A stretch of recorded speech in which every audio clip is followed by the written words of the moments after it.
सुर में गाना सीखिए पाधानीसा ऐप के साथ। AI powered personal music teacher from Saregama.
सब कुछ खो बैठे हम पागल मन के पागलपन में।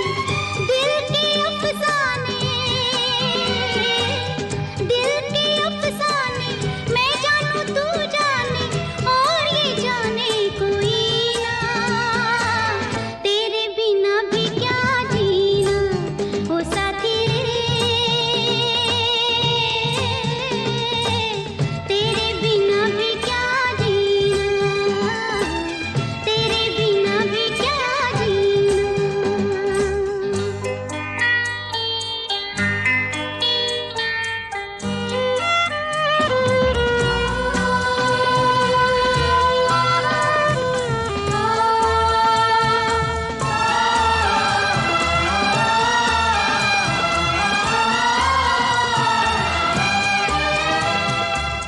हर धड़कन में प्यास है तेरी, सांसों में तेरी खुशबू है। इस धरती से उस अंबर तक मेरी नजर में तू ही तू है। प्यार टूटे ना तू मुझसे रूठे ना, साथ ही छूटे कभी। तेरे बिना भी क्या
बेटी, ये किशोर साहब का पिस्तौल रिपेयर के लिए आया था, जाने कहाँ रख दिया? जरा तुम ही ढूंढ दो।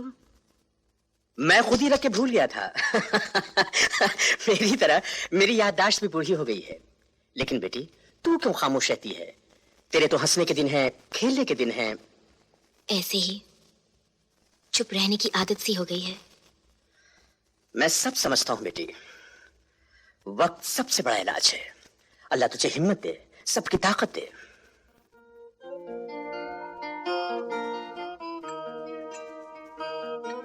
टाइपिंग कैसे चल रही है? ठीक है। स्पीड कितनी हो गई? 30।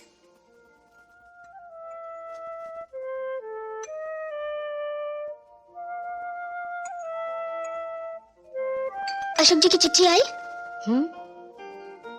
आई। जवाब दिया? नहीं। जवाब तो देना चाहिए। क्या जवाब देती? दीदी मुबारक हो, मैंने स्टेनो टाइपिंग का डिप्लोमा पास कर लिया है। उधर क्या खड़ी है, इधर आ। दीदी तुम कहो तो मैं नौकरी के लिए अर्जी दे दूं? जैसा तुम चाहो। बेटी, मैं 2 दिन के लिए बंबई जा रहा हूँ। दुकान बंद करके चाबी अपने पास रखना।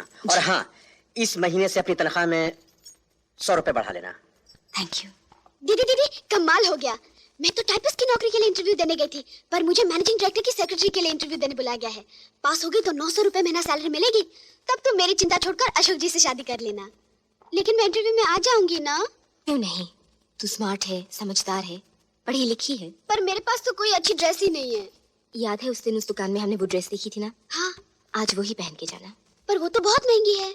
तू चिंता मत कर, आज मुझे 100 रुपए का इंक्रीमेंट मिला है। कांग्रेचुलेशंस। लगता है आज का दिन बहुत लकी है, सब कुछ अच्छा ही अच्छा हो रहा है।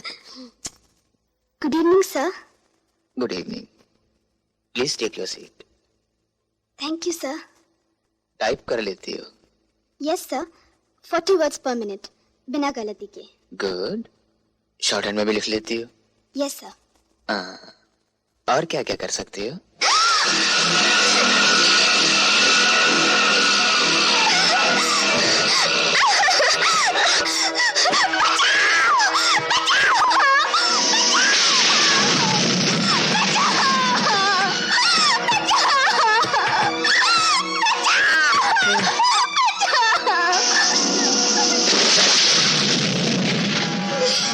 यहाँ तुम्हारी आवाज सुनने वाला कोई मेरे पास नहीं आना। मेरे पास नहीं आना। मेरे पास मत आना। मुझे जाने दो प्लीज। तुमने मेरी बहन को बर्बाद कर दिया। मुझे मत करो, मैं तुम्हारे हाथ जोड़ती हूँ। तुम्हारी बहन? वो तो बेवकूफ थी। तुम मेरी बात मानो, तुम्हारी जिंदगी बना दूंगा। नहीं नहीं, मुझे कुछ नहीं चाहिए, मुझे मर जाने दो प्लीज। जरूर जाने दूंगा, लेकिन तुम इतना घबरा क्यों रही हो? मैं तो कुछ नहीं करूंगा, तुम्हें छूऊंगा भी नहीं। मैं तो सिर्फ तुम्हारा खूबसूरत बदन देखूंगा। देखो, तुम अपने कपड़े उतारो और एक ब्यूटी क्वीन की तरह यहाँ से वहां और वहां से यहाँ चल कर दिखा दो। तुम्हारा कुछ बिगड़ेगा नहीं और मैं खूबसूरत बदन देख लूंगा। फिर तुम अपने घर चली जाना। हाँ, कहो दरवाजा खोल दो। खोल दो? तुम वहीं बैठे रहोगे? बिल्कुल। मुझे छोड़ोगे तो नहीं? कतई नहीं। उसके बाद मुझे घर जाने दोगे? हाँ? God promise? God promise. देखो, अब तुम देर ना करो। नहीं, मुझसे नहीं होगा। तो फिर मैं उठता हूँ।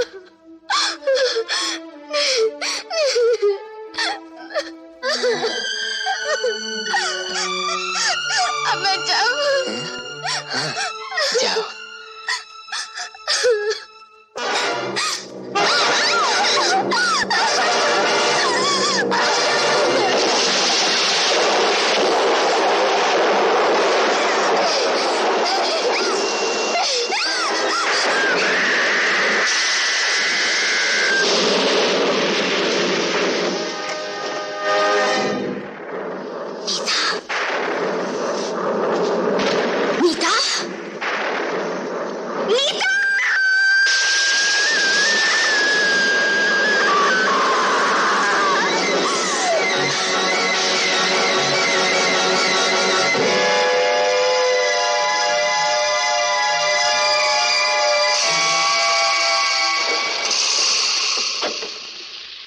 नमस्कार सेठ जी। नमस्कार सेठ। नमस्कार नमस्कार, कैसे हैं आप? जी ठीक है सेठ जी, आपने गुप्ता हॉस्पिटल बनवाकर बड़े ही पुण्य का काम किया है। जी हाँ, आप जैसे धर्मात्मा दो चार और पैदा हो जाएं तो इस देश का उद्धार हो जाए। भगवान आपको इन सेवाओं का फल जरूर देगा। मैं तो सिर्फ कर्म करता हूँ भाई, फल देना तो इसके हाथ है। हाँ, और उसके राज में देर हो सकती है, अंधेर नहीं। भारती ना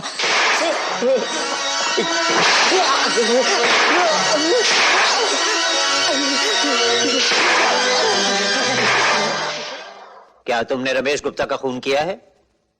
जी, तो तुम अपने जुर्म का इकबाल करती हो। मैंने रमेश गुप्ता का खून जरूर किया है, लेकिन कोई जुर्म नहीं किया। खून किया है लेकिन जुर्म नहीं किया? अदालत समझी नहीं। जज साहब, उस कुर्सी पर बैठकर आपने भी सैकड़ों खून किए हैं, कई लोगों को फांसी दी है। इससे आप मुजरिम या खूनी तो नहीं हो जाते? क्योंकि मैं इंसाफ करता हूं। रमेश गुप्ता को सजाए मौत देकर मैंने भी इंसाफ किया है, जुर्म नहीं। अफसोस सिर्फ इस बात का है कि ये इंसाफ मैंने 2 साल पहले क्यों नहीं किया। 2 साल पहले? जो कुछ कहना है साफ साफ कहो। जज साहब, याद कीजिए वो दिन जब इसी अदालत में, इसी कटहरे में मेरी जगह एक औरत की इज्जत लूटने वाला रमेश गुप्ता खड़ा था, और वहां ठीक उसी जगह खड़े बैरिस्टर चंद्र गुनहगार को बेगुनाह और बेगुनाह को बदचलन साबित कर रहे थे। और उस कुर्सी पर बैठकर आपने रमेश गुप्ता को बाइज्जत छोड़कर जुर्म को कम करने के बजाय उसकी जड़ें मजबूत की थी। इसलिए जज साहब, आज मुजरिम के कटहरे में आपको होना चाहिए और आपकी जगह मुझे, क्योंकि आपने इंसाफ न करके जुर्म किया है और मैंने कानून हाथ में लेकर इंसाफ किया है, मुजरिम को सजा दी है। मुजरिम मैं नहीं जज साहब, मुजरिम आप है, आपका इंसाफ है। योर ऑनर, यह अदालत का अपमान है। This is contempt of court. बयान जारी रहने दिया जाए। मैं अदालत पे लगाए हुए इल्जाम जानना चाहता हूं। Thank you sir. एक दिन एक अभागन सारी लोक लाज छोड़कर यहां आपकी अदालत में आपसे इंसाफ मांगने आई थी। इंसाफ भी हुआ था, बड़ा अजीब इंसाफ। इज्जत लूटने वाले को बाइज्जत आजाद कर दिया गया और लुटने वाली को उम्र कैद, और वो भी जेल के बाहर, जहां सुबह शाम सैकड़ों लोग उसे नफरत के कोड़े मारते, जहां हर नजर उस पर थूकती, उसे धुतकारती। आपके इंसाफ ने एक सांस लेती हुई लाश को समाज के चौराहे पर लटका दिया था, जिससे लोग नसीहत लें और फिर कोई लुटी हुई औरत इंसाफ का दरवाजा खटखटाने की हिम्मत ना कर सके। पर वो औरत कौन है, कहां है? गौर से देखिए, वो औरत मैं हूं, यहां हूं। भारती देवी? 2 साल पहले जब रमेश गुप्ता ने मेरी इज्जत लूटी थी, मुझे बर्बाद किया था, तब इंसाफ का दरवाजा मैंने ही खटखटाया था। तो 2 साल बाद आपने अपनी हार का बदला ले लिया। जब कानूनन नहीं जीत सकी तब कानून हाथ में लेकर आपने उसका खून कर दिया। जी हाँ, मैंने उसका खून कर दिया, उस पर गोलियां बरसा दी। अफसोस यही है कि पिस्तौल में सिर्फ 6 गोलियां थी, 7 नहीं, वरना मैं सब की सब उसके सीने में उतार देती। शायद उन गोलियों की आवाज से आदमी की सोई हुई आत्मा जाग जाती, शायद उन खून की छींटों से कानून की आंखें खुल जाती, और वो देख सकता कि उसकी भूल से कितने इंसान शैतान बनते जा रहे हैं। जज साहब, औरत आदमी को भगवान मानती है, लेकिन ये भगवान माँ, बहन, बेटी सब कुछ भूलकर औरत को सिर्फ हार्ड मास का खिलौना समझता है। उसे नंगा करके उसका तमाशा देखना चाहता है, कभी उसको नीलाम करके, कभी उसको बर्बाद करके। जज साहब, नारी का शरीर एक मंदिर है, जिसकी कोख से मानवता का जन्म होता है, जिसकी गोद में सभ्यता पनपती है। लेकिन आज दुनिया के कोने कोने में ये मंदिर तोड़े जा रहे हैं और आपका कानून कुछ नहीं कर पा रहा, क्योंकि उसे सबूत चाहिए। हर सच साबित नहीं किया जा सकता जज साहब।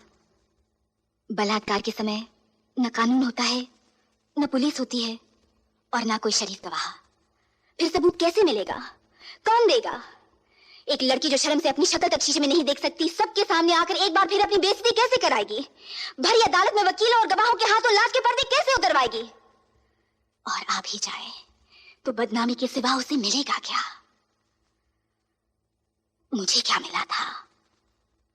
जज साहब, उस दिन आपने मेरी बात नहीं सुनी और नतीजा ये हुआ कि फिर एक मासूम लड़की की जिंदगी बर्बाद कर दी गई। एक और मंदिर तोड़ दिया गया। योर ऑनर, किसी लड़की की जिंदगी बर्बाद हुई या नहीं, इस अदालत का वक्त जरूर बर्बाद किया जा रहा है। यह कहना कि मिस्टर रमेश गुप्ता ने किसी मासूम लड़की की जिंदगी बर्बाद की और उस जोश में आकर भारती देवी ने उसे सजाए मौत दे दी, यह एक कहानी है, क्योंकि न पुलिस की रिपोर्ट में किसी और लड़की का जिक्र है, न कोई लड़की अदालत के सामने आई है। अगर होती तब तो आती। पर ये सच है कि वो लड़की है तो कहां है? उसका नाम क्या है? काम क्या करती है? सामने क्यों नहीं आती? वो लड़की कहाँ है? अपनी चुप का मतलब जानती हो? सजाए मौत। उसको अदालत में लाकर बदनाम करने से अच्छा है कि मुझे मौत दे दी जाए।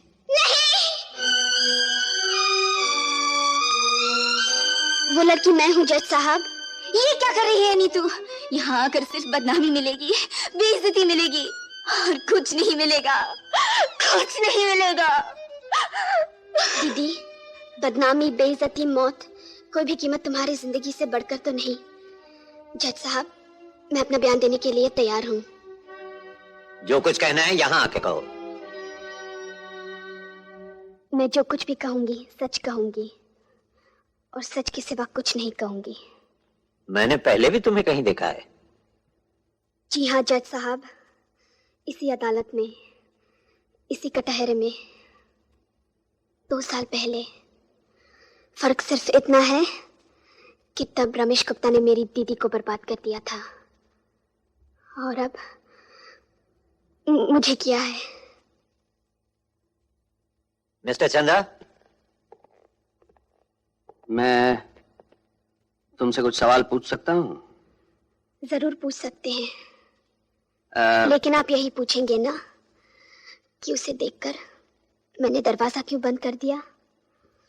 वकील साहब, दरवाजा मैंने बंद नहीं किया, वो तो पहले से ही बंद था। आप पूछेंगे मैंने मदद के लिए किसी को पुकारा क्यों नहीं, शोर क्यों नहीं मचाया? मैंने बहुत शोर मचाया, पर मेरी आवाज सुनने वाला कोई नहीं था। मदद के लिए भगवान को भी पुकारा, पर वो भी नहीं आया। वकील साहब, वो भी नहीं आया और मैं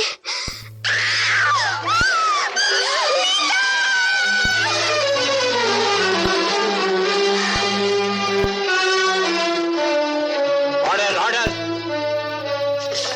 तुमसे कहा था यहाँ मत आना, क्यों आई? यहाँ इंसाफ नहीं मिलता, बदनामी मिलती है। इन्हें तो सबूत चाहिए। सबूत तुम कहाँ से लाओगी? जो कुछ पास था वो तो खो चुकी, अब तो लाश ही बाकी रह गई है और लाशें बोला नहीं करती। जज साहब, मैंने चाहा था कि मेरी बहन की कहानी दुनिया की जुबान तक न पहुंचे। वो इस जिंदा मौत से बच जाए जिसने मेरी जिंदगी में जहर घोल दिया है, पर इसने मेरी बात नहीं मानी। हर एक जिंदा लाश को बचाने के लिए दूसरी जिंदा लाश कटहरे में आकर खड़ी हो गई। ये वो जगह है नीतू जहां भगवान कृष्ण भी आकर खड़े हो जाए तो लोग उनका विश्वास नहीं करेंगे। उन्हें भी अपनी ही गीता पर हाथ रखकर कसम खानी पड़ेगी, सबूत देना पड़ेगा। तू सबूत कहां से लाएगी? वकील साहब तो फिर साबित कर देंगे कि बलात्कार नहीं, मोहब्बत है। लेकिन तू कैसे साबित करेगी कि ये मोहब्बत नहीं, बलात्कार है? वकील साहब, आप तो रोज लोगों से सैकड़ों सवाल पूछते हैं। इजाजत हो तो आज मैं आपसे एक सवाल पूछूं? पूछिए। हर समझदार वकील जानता है कि सच क्या है और गुनहगार कौन है। आपको भी पता था कि मेरे साथ बलात्कार किया गया था, फिर आपने सच क्यों छुपाया? इंसाफ क्यों नहीं किया? इंसाफ करना मेरा काम नहीं है, वो जज साहब का काम है। मेरा काम, मेरा फर्ज सिर्फ अपने क्लाइंट की वकालत करना है, उसको बचाना है, और हर वकील का यही फर्ज होता है। मैंने सिर्फ अपना फर्ज पूरा किया था।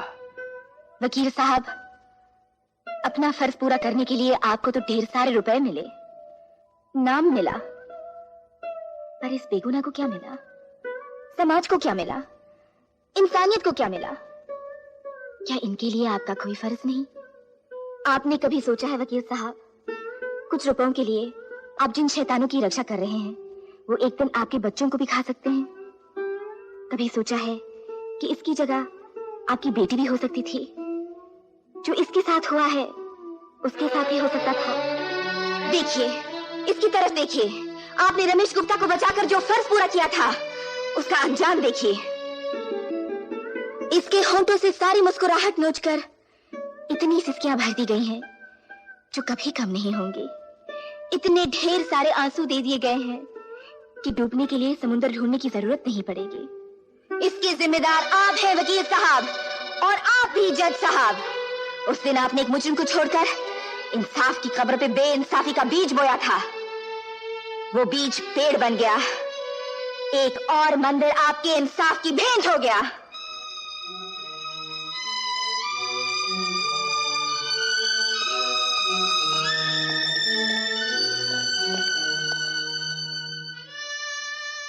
जज साहब, 2 साल पहले इसी अदालत में मैं आपसे इंसाफ मांगने आई थी, सो तो नहीं मिला। आज मैं आपसे मौत मांगने आई हूं, वो तो आप दे सकते हैं। मुझे मौत दे दीजिए जज साहब, मुझे मौत दे दीजिए, मुझे मौत दे दीजिए, मुझे मौत दे दीजिए।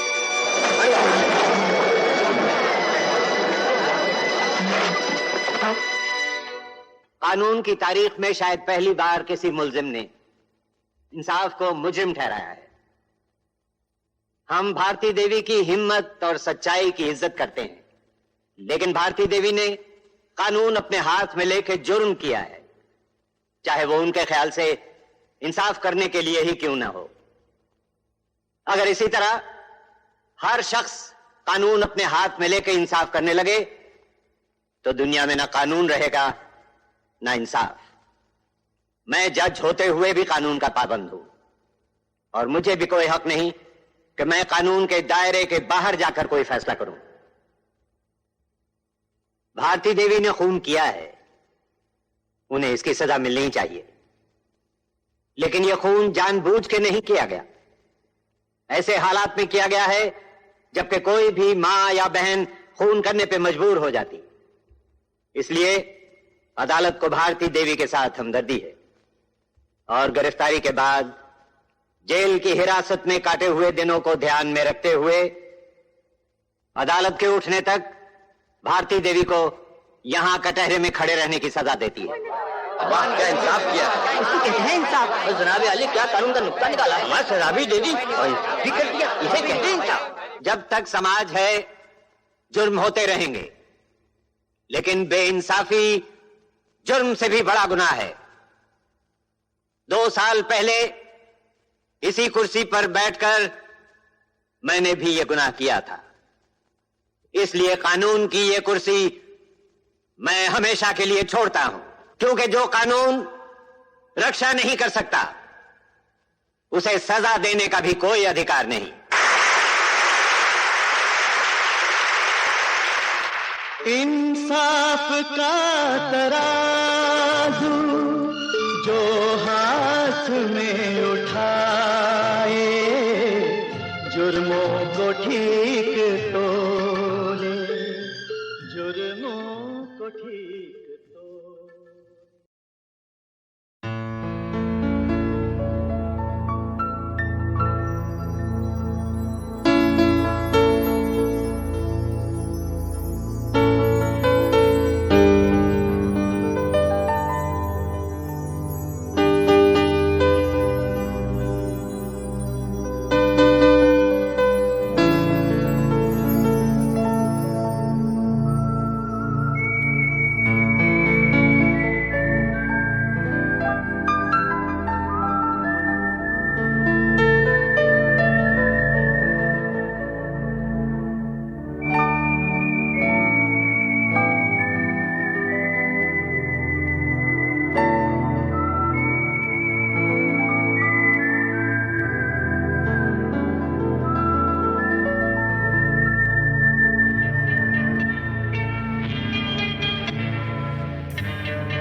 रात हम जागते रहेंगे और कितनी रात हम होठ पे लिए हुए दिल की बात हम जागते रहेंगे और कितनी रात हम मुख्तसर सी बात है तुमसे प्यार है तुम्हारा इंतजार है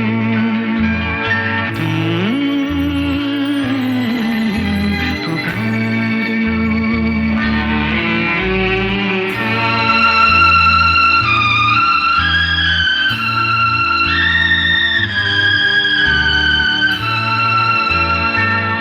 दिल बहल तो जाएगा इस ख्याल से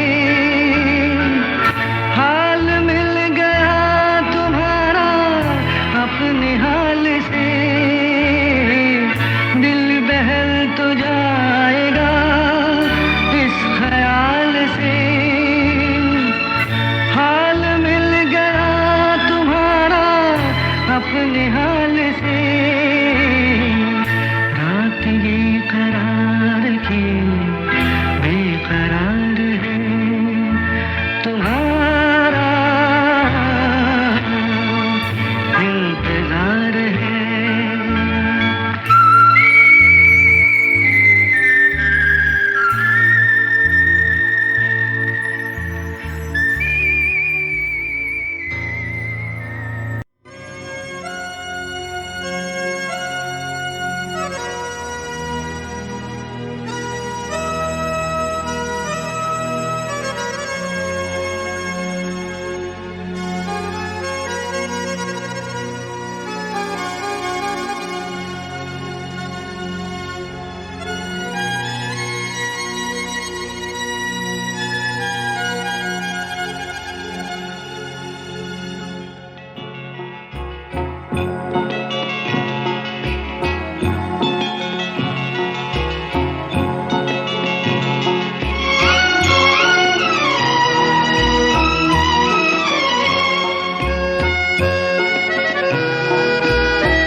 हाँ दीवाना हूँ मैं हाँ दीवाना हूँ मैं गम का मारा हुआ एक बेगाना हूँ मैं हाँ दीवाना हूँ मैं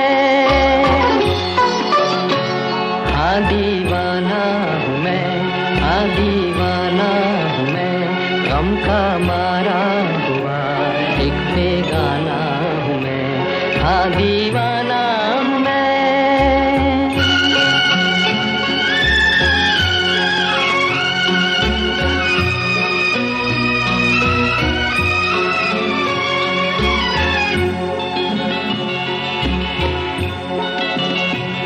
मांगी खुशियाँ मगर गम मिला प्यार में मांगी खुशियाँ मगर गम मिला प्यार में दर्द ही भर दिया दिल के हर तार में आज कोई नहीं मेरा संसार में छोड़ कर चल दिए मुझको मझधार में आए तेरे नजर का निशाना हूँ मैं हाँ दीवाना हूँ मैं हाँ दीवाना हूँ मैं गम का मारा हुआ एक बेगाना हूँ मैं हाँ दीवाना हूँ मैं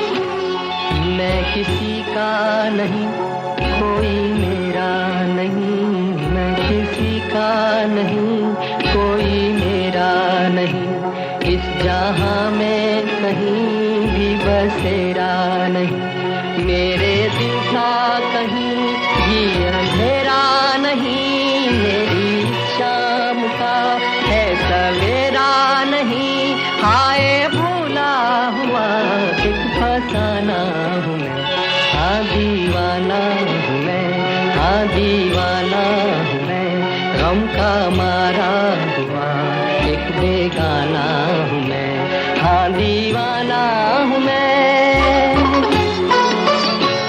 हाँ दीवाना हूँ मैं, हाँ दीवाना हूँ मैं, गम का मारा हुआ एक बेगाना हूँ मैं, हाँ दीवाना हूँ मैं।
अमर है सीताराम,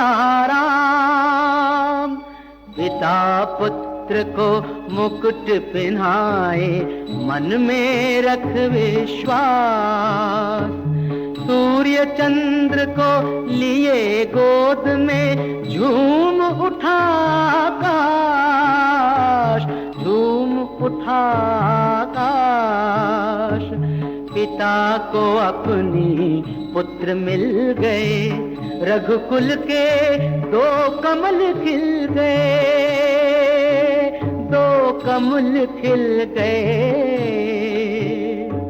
प्रेम भक्ति से आज निरख लो,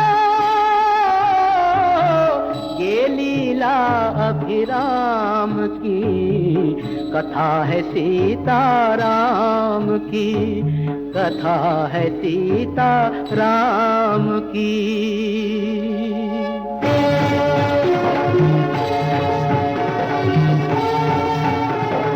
परित्राणाय साधूनां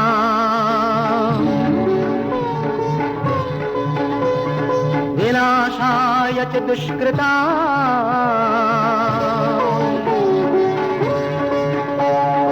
धर्म संस्थापनार्थाय संभवामि युगे युगे युगे युगे। ओम हरि ओम हरि ओम हरि ओम।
गिला कोई हमको, ना कोई शिकायत दुनिया से।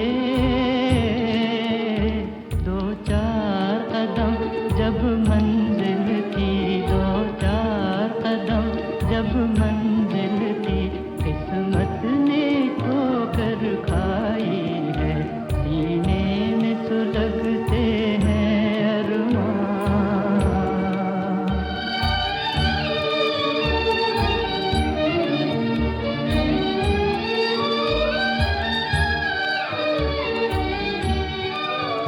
एक ऐसी आग लगी मन में, जीने भी न दे, मरने भी न दे।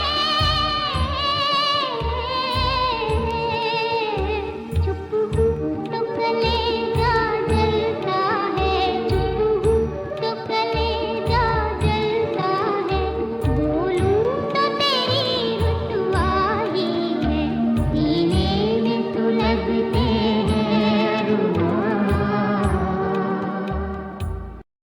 यस मिस्टर चंदा। हाँ, तो भारती देवी, आपने टाइपिंग शॉर्टहैंड का एक डिप्लोमा किया है। जी हाँ, आपको एक बड़ी कंपनी में सेक्रेटरी की नौकरी मिल रही थी, क्यों नहीं की?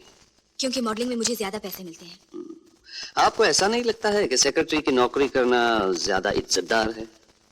वकील साहब, आप भी किसी कॉलेज में कानून के प्रोफेसर हो सकते थे। क्या जो काम आप कर रहे हैं ज्यादा इज्जतदार है? मिस भारती, इस कटहरे में जवाब देने के लिए आप खड़ी हैं, मैं नहीं। वकील साहब, मेरा सवाल ही आपके सवाल का जवाब था। अच्छा, 10 जुलाई को मिस्टर रमेश गुप्ता को आपने अपने घर बुलाया था? जी नहीं, मैंने नहीं बुलाया। ये फोटो दिखाने आना चाहते थे, मैंने आने दिया। आने दिया? और जानबूझकर उसी वक्त आने दिया जिस वक्त आप घर में अकेली थी? जी नहीं, इनके लिए दरवाजा मेरी छोटी बहन ने खोला था। हाँ।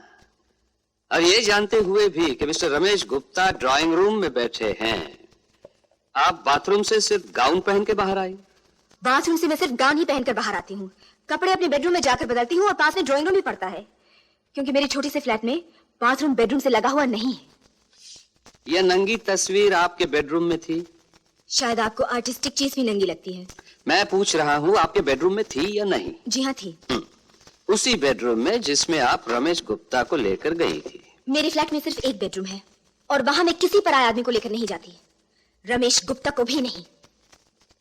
तो आप कहती हैं कि मिस्टर रमेश गुप्ता ने आपके हाथ पैर बांध दिए थे, तो आप बाहर कैसे निकली?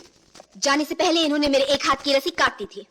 अरे वाह, एक आदमी जो बलात्कार के लिए हाथ पैर बांधेगा, खोलेगा क्यों? इसका जवाब खोलने वाले से पूछिए। बंधन खुलते ही आपने उस पर हमला क्यों नहीं किया? क्योंकि सिर्फ एक हाथ खोला था, पैर मैंने खुद खोले। आपने अपनी बहन को दरवाजा खोलते हुए देखा था? जी। तो फिर रक्षा के लिए चिल्लाई क्यों नहीं? तब रक्षा के लिए बचा ही क्या था? अच्छा, पुलिस को फोन करते वक्त आपको बदनामी का ख्याल नहीं आया? सिर्फ एक ख्याल आया था कि रमेश गुप्ता को अपने किए की सजा मिलनी ही चाहिए, जिससे वो किसी और की जिंदगी खराब ना कर सके। अच्छा, मुलाकातों के बीच कभी आपको ऐसा लगा कि मिस्टर रमेश गुप्ता की आप पर बुरी नजर है? ऐसा लगता तो मिलती ही क्यों? तो फिर क्या वजह हो सकती है कि अचानक आपके कपड़े फाड़कर, जैसे आप कह रही हैं, आपकी इज्जत लूटने लगा? इंसान और जानवर के बीच शराफत की एक बारीक सी लकीर होती है। कुछ लोग इस लकीर को मिटाकर जंगली बन जाते हैं। ऐसे जानवरों को पिंजरे में बंद कर देना बहुत जरूरी है। लगता है आप और आपकी विद्वान वकील साहिबा मिस्टर रमेश गुप्ता को उनका जुर्म साबित होने से पहले ही जेल भिजवा देना चाहती हैं। लेकिन मैं पूछता हूं, योर ऑनर, है कोई सबूत इस बात का कि मिस्टर रमेश गुप्ता ने भारती देवी के साथ जबरदस्ती की है? है कोई गवाह जिसने बलात्कार होते हुए देखा है? सबूत है योर ऑनर। पैरों से कुचली हुई यह तस्वीर जो पुलिस को उस घर से मिली। मोहब्बत करने वाले अपनी महबूबा की तस्वीर पैरों से नहीं कुचलते। सबूत है ये फोटोग्राफ्स जो पुलिस ने वारदात के फौरन बाद लिए। ये टूटी हुई कुर्सी, ये लुढ़की हुई मेज, ये चूर चूर शीशा, ये सब इस बात के जीते जागते सबूत है योर ऑनर कि उस कमरे में एक तूफान आया था। वहां की हर चीज चीख चीख कर कह रही है कि वहां मोहब्बत नहीं बलात्कार किया गया था। लेकिन योर ऑनर, ये सब सबूत इस बात के भी तो हो सकते हैं कि मोहब्बत को बलात्कार का नाम देने के लिए यह तूफान मिस्टर रमेश गुप्ता के जाने के बाद लाया गया था। ये सब सबूत इस बात के भी हो सकते हैं कि भारती देवी, जिन्होंने ज्यादा पैसे के लिए मॉडलिंग की थी और ज्यादा पैसों के लिए मोहब्बत की हो, लेकिन जब इनकी यह मोहब्बत देख ली गई, तब एक कहानी बनाने के लिए अपनी ही पेंटिंग को जमीन पे पटक कर उसे कुचल दिया, कमरे की सारी चीजें उलट पुलट कर दी और पुलिस को फोन कर दिया। योर ऑनर, ये सारे सबूत जो सिर्फ 5 मिनट में पैदा किए जा सकते हैं, झूठे हैं। इन्हें दिखाकर सिर्फ सच को छुपाने की कोशिश की जा रही है। मैं फिर पूछता हूं, है कोई गवाह जिसने रमेश गुप्ता को भारती देवी का बलात्कार करते हुए देखा है? योर ऑनर, मैं काबिल वकील साहब को बता देना चाहती हूं कि बलात्कार के समय ना पुलिस पास होती है, ना कानून पास होता है और ना कोई शरीफ गवाह। अगर इनमें से कोई भी पास होता तो फिर बलात्कार ही ना होता। योर ऑनर, वकील साहिबा बिल्कुल सही फरमा रही हैं कि जहां शरीफ गवाह होता है वहां बलात्कार हो ही नहीं सकता। मैं भी तो यही कह रहा हूं कि यह बलात्कार नहीं है, इसलिए कि वहां एक शरीफ गवाह मौजूद था। उसे न जाने क्यों वकील साहिबा ने छुपा कर रखा है अभी तक। शायद इसलिए कि उसने अपनी आंखों से सब कुछ देख लिया है। योर ऑनर, वो चश्मदीद गवाह है भारती देवी की छोटी बहन नीता सक्सेना। योर ऑनर, असल में यही लड़की इस केस की जड़ है, जो शुरू ही ना होता अगर नीता सक्सेना अचानक पहुंचकर अपनी बहन को उस हालत में ना देख लेती। योर ऑनर, एक औरत दूसरों की नजरों में गिरना बर्दाश्त कर सकती है, लेकिन अपनी संतान, अपने भाई बहनों की नजर में नहीं। वहां वो हमेशा देवी बना रहना चाहती है। भारती देवी भी एक औरत है और अपनी छोटी बहन की नजरों में एक आदर्श नारी बने रहने के लिए यह जरूरी था कि मोहब्बत को बलात्कार का नाम दे दिया जाए, और वही उन्होंने किया है। इसलिए योर ऑनर, मैं अदालत से प्रार्थना करूंगा कि नीता सक्सेना को गवाही के लिए बुलाया जाए। नीता सक्सेना को पेश किया जाए। 10 जुलाई को तुम घर से कितने बजे निकली थी? 9:30 बजे। और वापस कितने बजे आने वाली थी? 5:30 बजे। और तुम्हारी दीदी को पता था कि तुम इतनी देर तक बाहर रहोगी? जी पता था। तो अचानक वापस कैसे आई? मैं अपनी स्कूल की कॉपी भूल गई थी। अच्छा, तो घर आकर क्या किया? कॉपी उठाकर मैंने अपनी दीदी के बेडरूम का दरवाजा खोला। हाँ, वहां क्या देखा? वहां देखा, क्या देखा? देखा मेरी दीदी जमीन पर लेटी हुई थी और मिस्टर रमेश गुप्ता ऊपर थे। यानी मोहब्बत कर रहे थे? नहीं, ऐसा नहीं हो सकता। क्यों नहीं हो सकता? अगर तुमने अपनी आंखों से देखा है तो क्यों नहीं हो सकता? मेरी दीदी ऐसा नहीं कर सकती, वो सिर्फ अशोक जी से प्यार करती है। अच्छा, तो वो दोनों प्यार नहीं कर रहे थे? नहीं। अगर वो दोनों प्यार नहीं कर रहे थे, अगर मिस्टर रमेश गुप्ता जबरदस्ती कर रहे थे, तो तुमने किसी को मदद के लिए पुकारा क्यों नहीं? पुलिस को फोन क्यों नहीं किया? मैं घबरा गई थी और घबराहट में वहां से भाग गई। और भागने से पहले दरवाजा बंद किया था? किया था। क्यों किया था? खुला था, बंद कर दिया, जैसे हमेशा करती हूँ। जैसे हमेशा करती हो जब भी तुम्हारी दीदी किसी के साथ बेडरूम में होती है? नहीं, मेरी दीदी ऐसी नहीं है। तुम अच्छी तरह जानती हो वो प्यार करते थे, लड़ाई नहीं। इसलिए तुमने उसकी मदद नहीं की। तुमने किसी को मदद के लिए पुकारा भी नहीं, तुमने पुलिस को फोन भी नहीं किया। बस एक समझदार लड़की की तरह धीरे से दरवाजा बंद करके बाहर चली गई, जैसे हमेशा करती रही।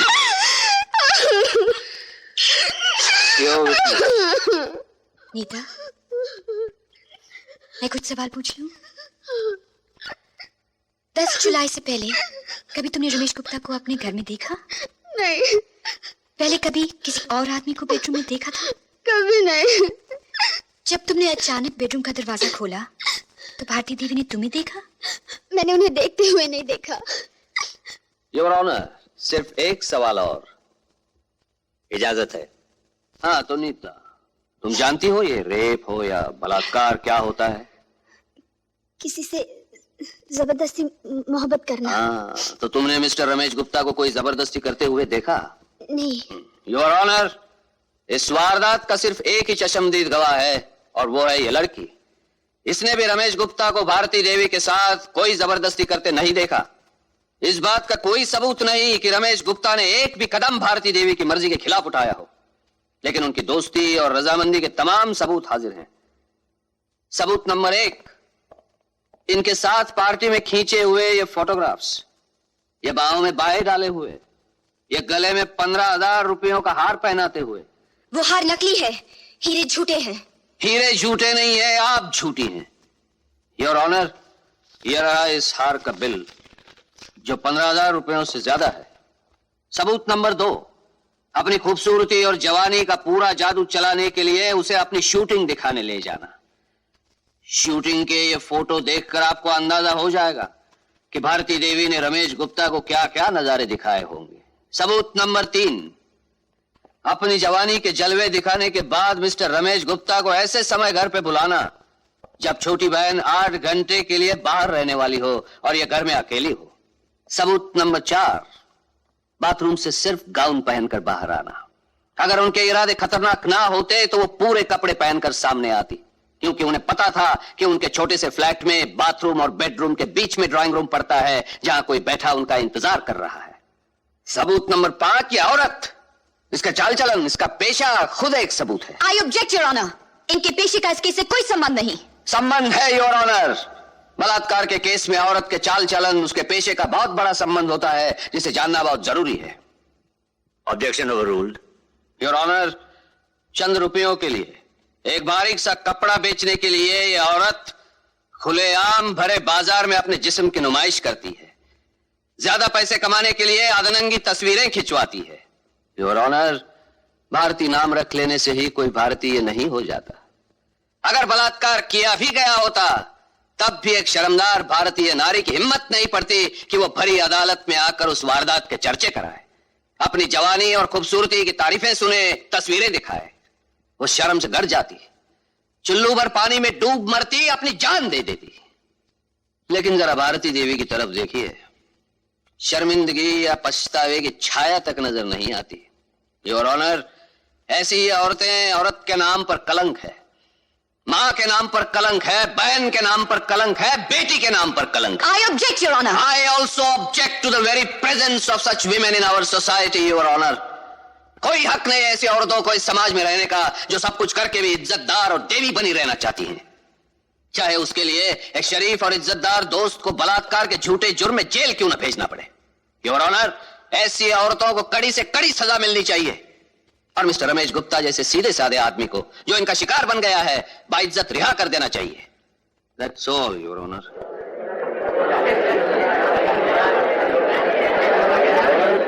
योर ऑनर, वकील साहब की नजरों में एक शर्मदार भारतीय नारी वो है जो मर्दों की जुल्म सहकर भी उनकी शिकायत नहीं करती। इनकी नजरों में देवी वो है जो अन्याय का फंदा गले में डाल घुट घुट कर मर जाती है पर आंसू नहीं बहाती। भगवान ना करे पर अगर कल किसी जंगली ने वकील साहब की बहन की इज्जत लूट ली I object, तो Your क्या वो Honor. चाहेंगे कि बेचारी जुबान बंद करके देवी बनी रहे और इंसाफ का दरवाजा ना खटखटाए? I strongly object, Your Honor. Objection sustained. No personal remarks please.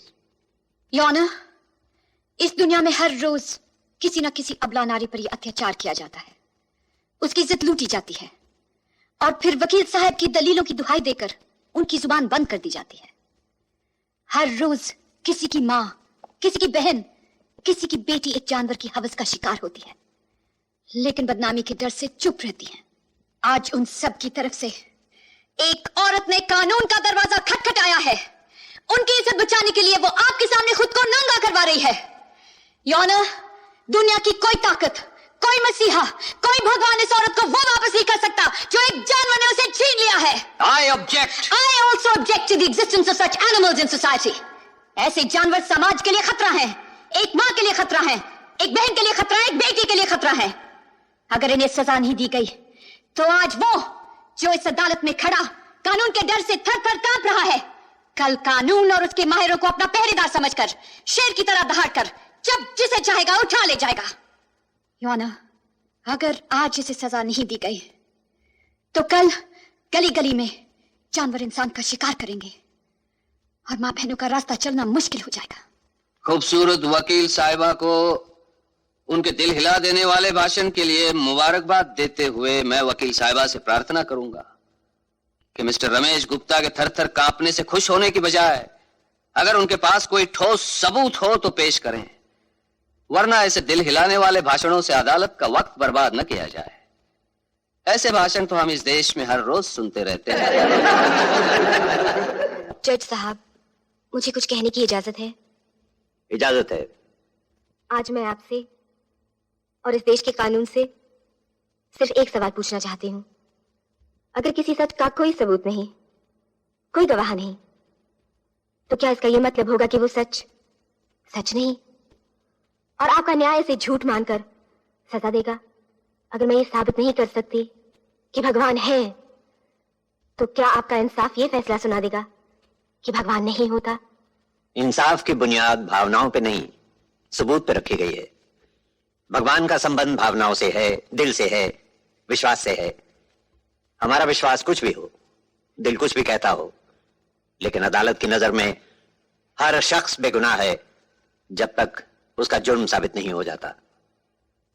इस बात के कई सबूत मिले कि मिस्टर रमेश गुप्ता और भारती देवी एक दूसरे के दोस्त थे, एक दूसरे से मिलते थे, नाचते गाते थे और इन दोनों में शारीरिक संबंध भी हुए। लेकिन इस बात का एक भी सबूत नहीं कि मिस्टर रमेश गुप्ता ने भारती देवी के साथ जबरदस्ती की। इन तमाम बातों को मद्देनजर रखते हुए मैं मिस्टर रमेश गुप्ता को बाइज्जत रिहा करता हूं।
आत्महत्या करना है?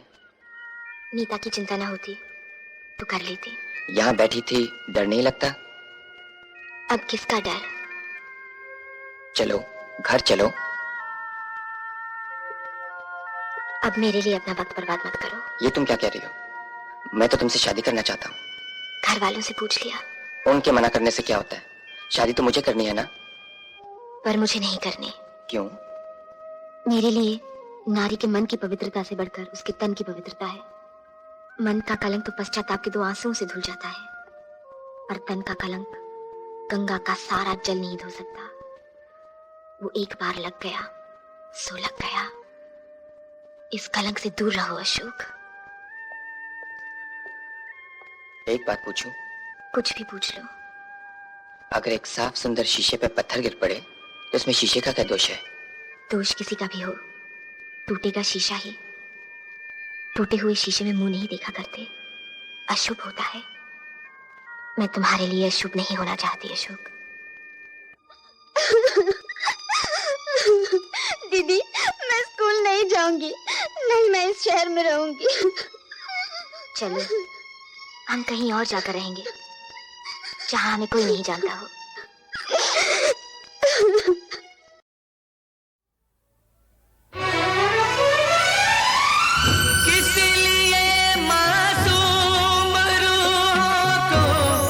तड़पने की सदा अपने बंदों की खुशी से क्यों जला करता है तू?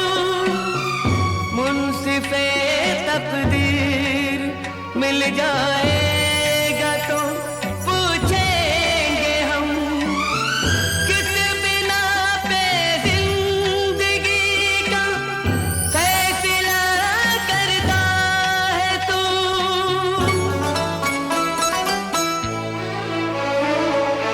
मैं हूँ खुश रंग हीना, प्यारी खुश रंग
जब मंजिल की किस्मत ने ठोकर खाई है, सीने में सुलगते हैं अरमान।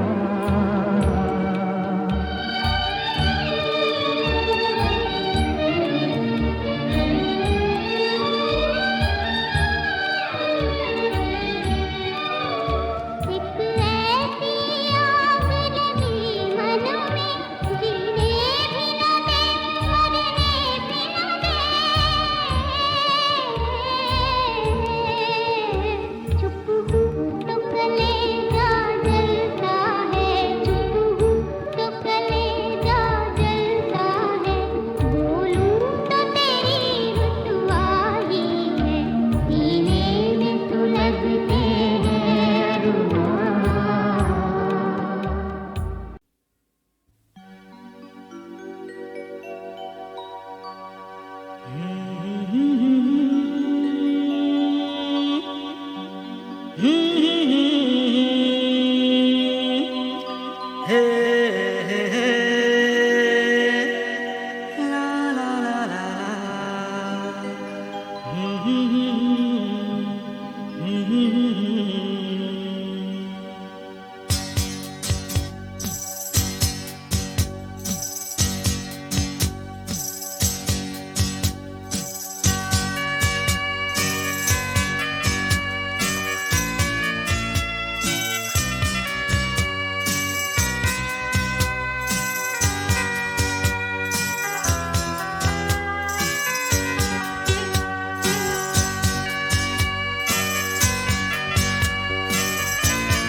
छुपा है तेरा प्यार मेरे दिल में, मेरे मन में बसा है तू ही, मेरे चमन में, मेरे गगन में। छुपा है तेरा प्यार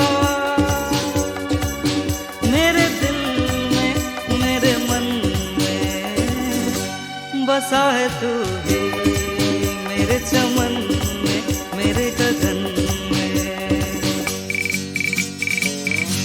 छुपा है तेरा प्यार।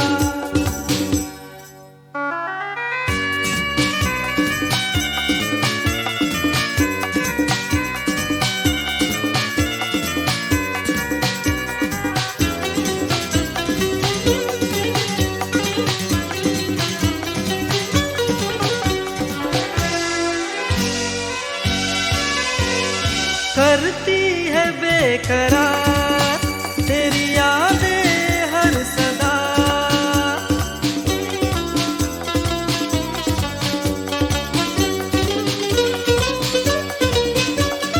करती है बेकरार तेरी यादें हर सदा।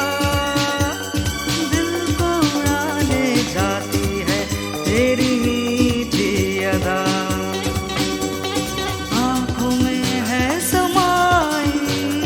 जब से तेरी सूरत आँखों में है समाई, जब से तेरी सूरत रहती है सिर्फ सामने तेरी ही मूरत।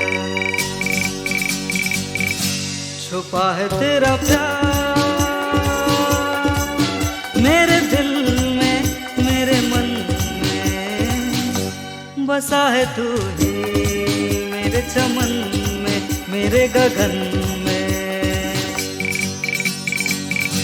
छुपा है तेरा प्यार।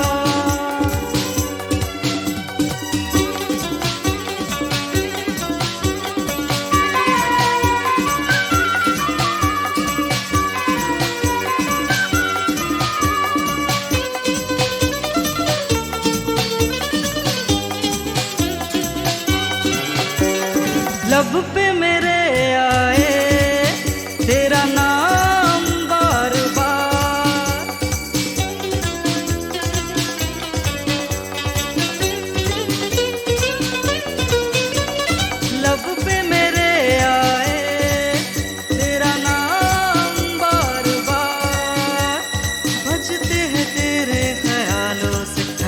के तार तार।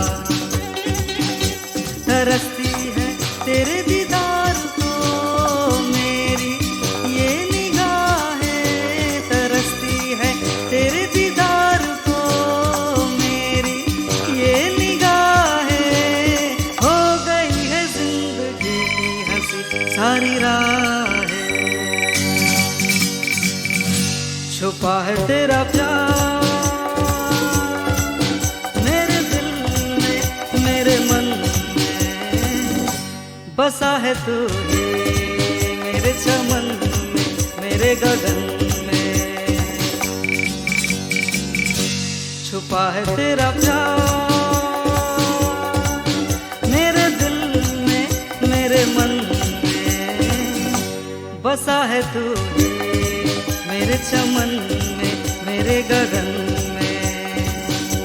बसा है तू ही मेरे चमन में मेरे गगन में, बसा है तू ही मेरे चमन में मेरे गगन में, बसा है तू ही मेरे चमन में मेरे गगन